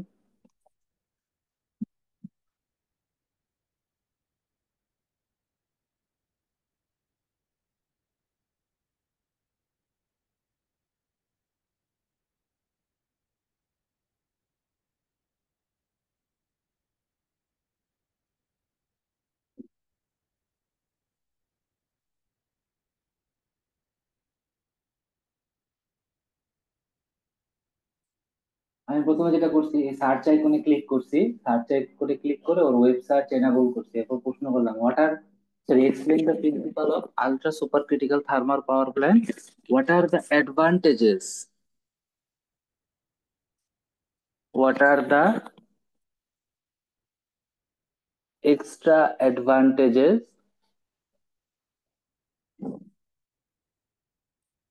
Compare to traditional power plants. প্রশ্ন করলাম, ও এখন গুগল ঘেটে আমাকে উত্তর বের করে দিবে যে ultra super critical power plant কি করে।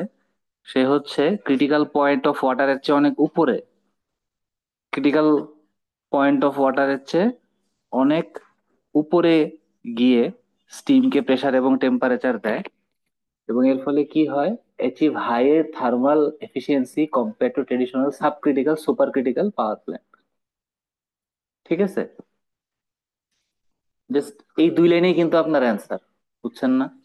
তাহলে এখানে কি লাগবে, এখানে এক্সট্রিম কন্ডিশনের জন্য স্পেশাল ম্যাটেরিয়াল লাগবে যেগুলা এক্সট্রা টেম্পারেচার প্রেসার নিতে পারবে। 2 নাম্বার পয়েন্টটা দেখেন, 2 নাম্বার পয়েন্টটা দেখেন, ইনক্রিজড এফিসিয়েন্সি দেখেন আলট্রা সুপার ক্রিটিক্যালে হচ্ছে 47% এফিসিয়েন্সি, যেখানে নর্মাল সাব ক্রিটিক্যাল প্ল্যান্ট 36%-এর চেয়ে বেশি না। এখানে কার্বন এমিশন কতটুকু আছে সেটা উল্লেখ করা আছে, হাবিজাবি অনেক কিছু উল্লেখ করা আছে। আমি কি বুঝাইতে পারছি এই ধরনের প্রশ্নগুলো এখন থেকে কিভাবে ট্যাকল করবেন?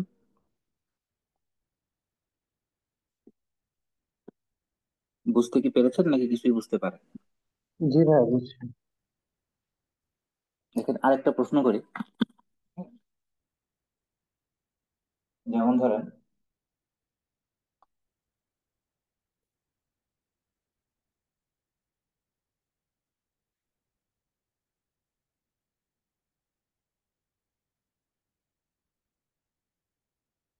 Explain the working principal of Bangabandhu satellite 1। আগের যে প্রশ্নটা, ultra super critical power plant, পৃথিবীতে তো অনেক আলট্রা সুপার ক্রিটিক্যাল পাওয়ার প্ল্যান্টই ভাইয়া আছে।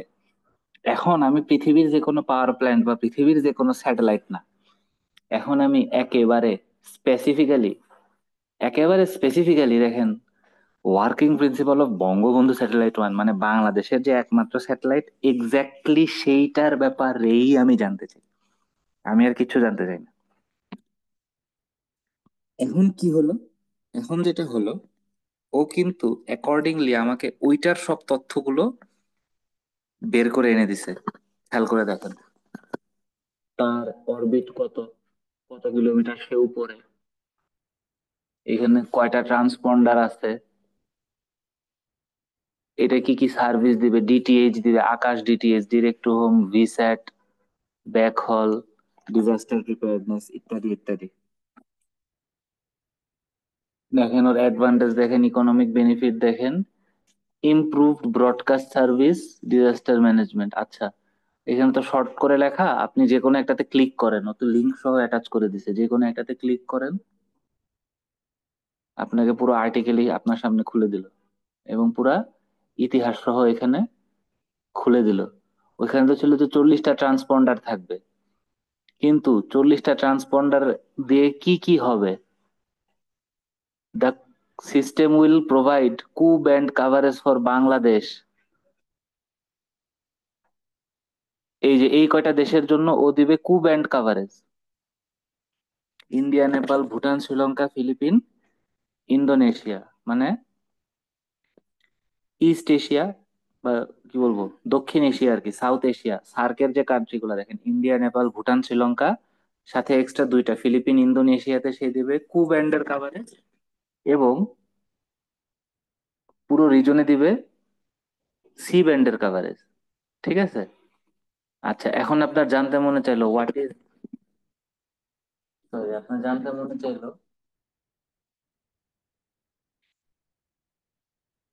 What is two band and C band, সব জানতে মনে চাইলো, জাস্ট লিখবেন, ছেড়ে দিবেন। ঠিক আছে?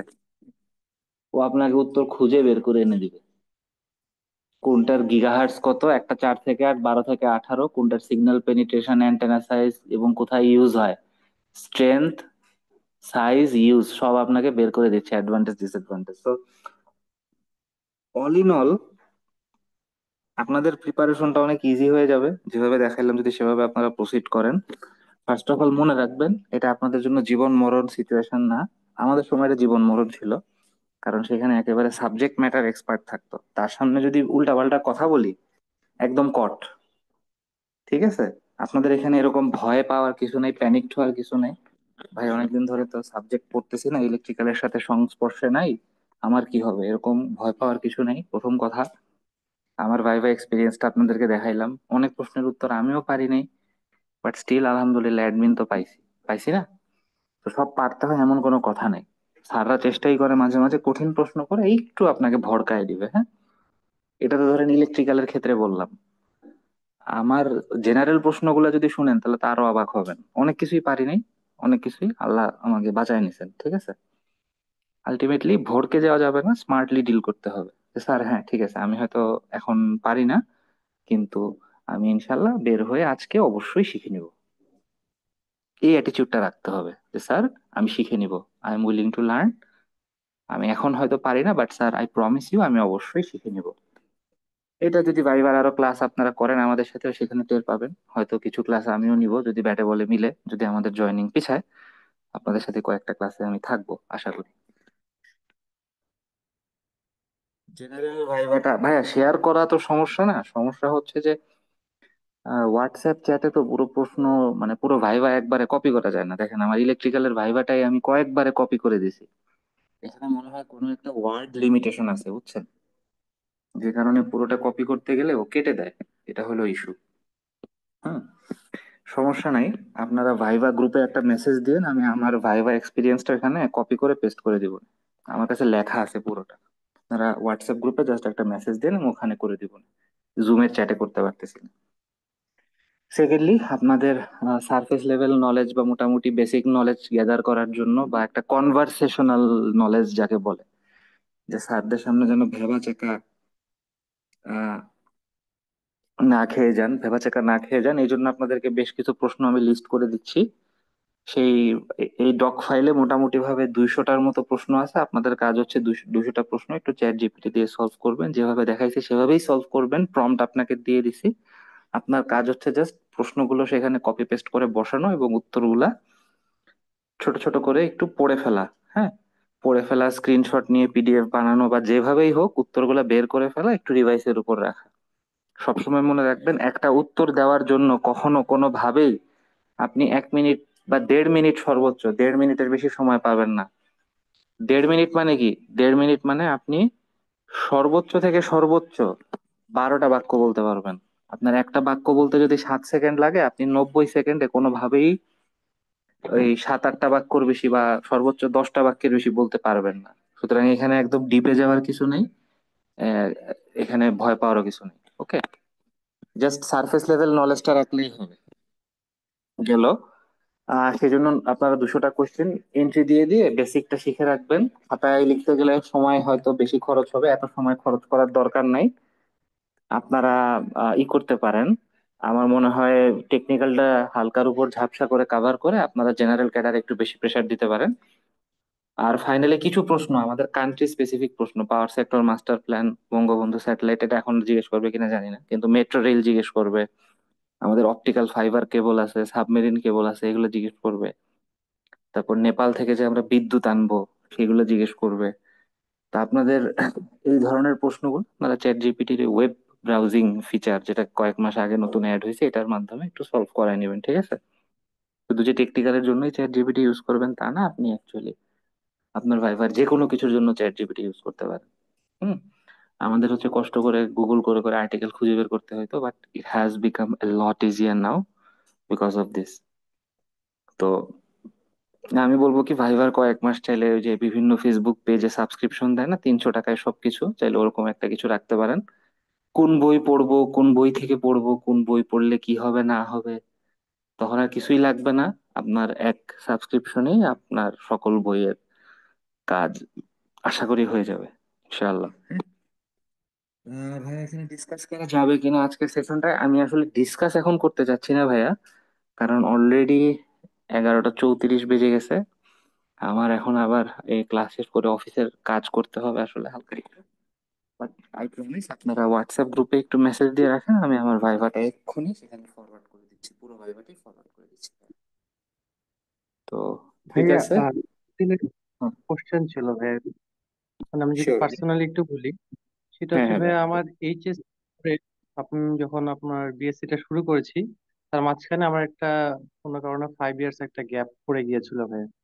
হুম তো হুম। এই ব্যাপারগুলো আসলে আমাদের ভাইবা বোর্ডে বা ওই সময়টাতে কিভাবে করে দেখেন, বা এটা আমার জন্য কোনো নেগেটিভ ইয়া আনে কিনা, এই বিষয়গুলোতে ভাই আমি আসলে একটু সন্দিহান।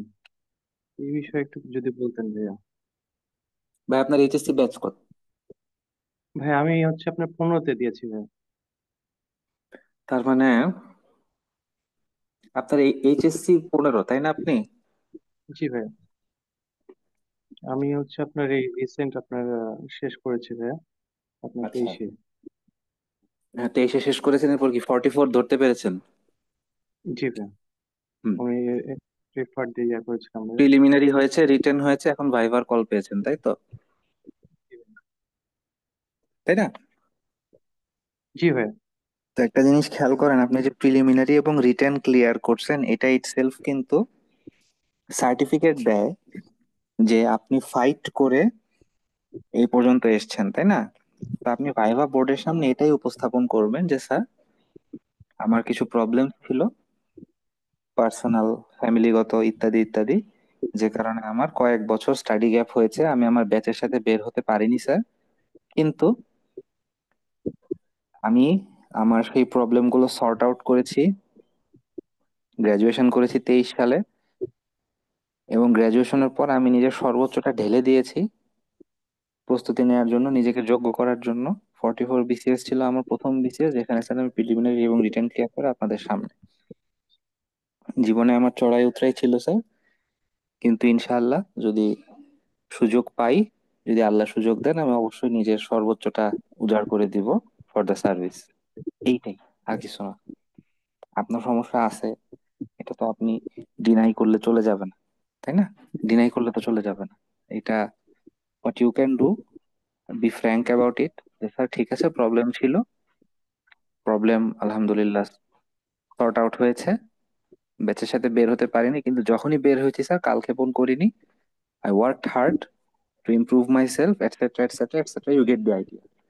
পজিটিভলি উপস্থাপন করবেন, হ্যাঁ? আপনি যেভাবে উপস্থাপন করবেন বোর্ড সেভাবেই নিবে, এই হলো কথা। ভয়ের কিছু নেই ভাইয়া, ভাইভা হচ্ছে পুরোপুরি কনফিডেন্সের গেম। স্যাররা চেষ্টা করবে আপনার কনফিডেন্সটাকে পাউডার বানায় ফেলার। আপনার টার্গেট হবে, না, স্যাররা আমাকে যাই বলুক না কেন, I will show my confidence in a polite way, not in an arrogant way, in a polite way. Okay ভাই, বুঝতে পেরেছি। কোন ইউনিভার্সিটির ভাই? আমিও 15 ব্যাচে, এই জন্য জিজ্ঞেস করতে চাই। ভাইয়া আমি হচ্ছে স্ট্যামফোর্ড থেকে শেষ করেছি ভাইয়া। আচ্ছা। আপনি যেহেতু কয়েকটা বছর গ্যাপ হয়েছে, সেটা কি পারিবারিক কারণে, না আপনি কি অসুস্থ ছিলেন বা এরকম কিছু? না ভাইয়া, আমি আসলে সাবজেক্ট চেঞ্জ করেছি ভাইয়া। যে সাবজেক্টে ছিলাম সেটা 3 বছর কন্টিনিউ করার পরে আমি একটা সরকারি ভার্সিটি স্টুডেন্টই ছিলাম। তো পরবর্তীতে আমার হচ্ছে এক টিচারের সাথে ইস্যু ছিল, সেজন্য এই ব্যাপারটাকে আমাকে মানে পাশ করে বের হতে দিবেন এরকম একটা সিচুয়েশনে চলে গিয়েছিলাম ভাই। এত এত ভিতরে যাওয়ার দরকার নাই। আপনি ধরেন আগে কোন সাবজেক্টে ছিলেন? ভাই আমি আগে আর্কিটেকচার ছিলাম ভাই। আর্কিটেকচারে ছিলেন, তো আপনি তারপর বলবেন যে আর্কিটেকচার থেকে আমি ইলেকট্রিক্যালে শিফট করেছি। আমি সেখানে আমার ভালো লাগা খুঁজে পাচ্ছিলাম না, এবং সারা জীবন আমি সেটাকে নিজের প্রফেশন হিসেবে নিতে প্রস্তুত ছিলাম না। দেরিতে হলেও বুঝতে পেরেছি টিচারের সাথে সমস্যা হয়েছে, এগুলো বলার আমার মনে হয় দরকার নেই। কারণ কি ডিটেল ছিল না আমি জানি না, ঠিক না? জি জি জি। অত ভিতরে ঢোকার দরকার নেই। এভাবে জিজ্ঞেস যদি করে না না, এত ভিতরে আসলে যাবে না, কারণ দেখেন ওনাদের তো আরো অনেক ভাইবা নিতে হবে। আপনাকে তারা মানে 12 থেকে 15 মিনিটের বেশি সময় দিবেই না। এবং আপনি যদি অ্যাকচুয়ালি 15 মিনিটের বেশি ভাইবা দিতে পারেন, আপনি ধরে নেবেন যে হয় আপনি এত বেয়াদব যে স্যাররা আপনাকে এখন আটকায় রাখছে প্রশ্ন করে করে আটকানোর জন্য, অথবা আপনি স্যারদের সাথে কথা বলতেছেন, স্যাররা আপনার কনভারসেশন, আপনার সাথে কথা বলে এনজয় করতেছে, মজা পাচ্ছে, এই জন্য তারা কথা বলতেছে। দুইটার যে কোনো একটা, এবার আপনি টের পেয়ে যাবেন সাথে সাথে। এটাই হয়, টের পেয়ে যাবেন আপনি। স্যাররা যদি আপনার উপর রাগান্বিত হন, বিরক্ত হন, আপনি সেটাও টের পাবেন। আর স্যাররা যদি এমন হয় যে আপনার সাথে কথা বলে মজা পাচ্ছেন, এনজয় করতেছেন কনভারসেশন, আপনি সেটাও টের পাবেন। ঠিক আছে? তো বুঝতে পারি। এটাই মাথায় রাখবেন যে 12 থেকে 15 মিনিট ওনারা কোনো কিছুতেই এত বেশি ভিতরে ঢুকবে না। যখন আপনার মনে হবে বেশি ভিতরে ঢুকতেছে, আপনার কমফোর্ট জোনের বাইরে চলে যাচ্ছে, say sorry and move on. শেষ। ঠিক না? ওকে। এই হলো কথা। ঠিক আছে, ধন্যবাদ সবাইকে। আমি আপুকে হচ্ছে ফাইলটা দিয়ে দেবো, উনি আপনাদের সাথে শেয়ার করে দিবেন। আর আমি তো প্রম্পট দিয়েই দিলাম, আপনারা একটু আমার প্রম্পট দুইটা কপি করে রাখেন, তা না হলে কিন্তু মিটিং এন্ড করার সাথে সাথে প্রম্পট চলে যাবে। আর কেউ একজন একটু হোয়াটসঅ্যাপ গ্রুপে মেসেজ দিয়ে রাখেন, আমি আমার ভাইবাটা সেখানে ফরওয়ার্ড করে দিব। আজকে এ পর্যন্তই। ইনশাল্লাহ পরে যদি আপনাদের সাথে অন্য কোনো ভাইবা ক্লাসে দেখা হয়, আর সেই আশা সেই আকাঙ্ক্ষা রেখে আজকে ক্লাস শেষ করতে যাচ্ছি। Thank you. আল্লাহ হাফিজ। আসসালামু আলাইকুম। ওয়ালাইকুম আসসালাম।